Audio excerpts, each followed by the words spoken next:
300 kg weight ನೋಡುವಂಥ machine ಇದೆ. So ಸುಮಾರು ಮಿಷಿನ್ಗಳಿದೆ, ನೇಮ್ ಇದೆ, ಟಚ್ ಮಾಡಬಾರ್ದು. ಸಿನಿಮಾ ಪ್ರೊಜೆಕ್ಟರ್, ಹೌದು ಇದು ಸಿನಿಮಾ ಪ್ರೊಜೆಕ್ಟರ್, ಟಿ ವಿ ಅಂಥದ್ದೊಂದು.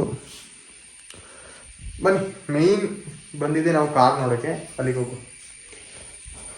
ಅಣ್ಣ ನಿಮ್ಮ ಹೆಸರು? ಹೂಮಟ್ಟಿ. ನೀವೇ ಇಲ್ಲಿ ಟಿಕೆಟ್ ಎಲ್ಲ ನೀವೇ ಕೊಡೋದಲ್ಲ?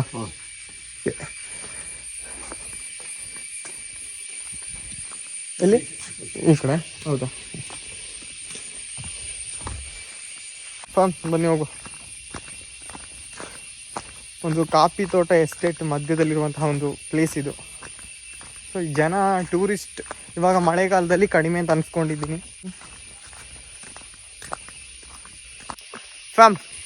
ಕೊನೆಗೂ ನಾವು ರೀಚ್ ಆಗಿದ್ದೀವಿ ಕಾರ್ ಮ್ಯೂಸಿಯಂ ಹತ್ರ. ಇದಂತೂ ಒಂದು ಹಿಡನ್ ಪ್ಲೇಸ್ ಅಂತ ಕೂಡ ಹೇಳ್ಬೋದು. ಕೂರ್ಗಲ್ಲಿರುವಂಥ one of the hidden place.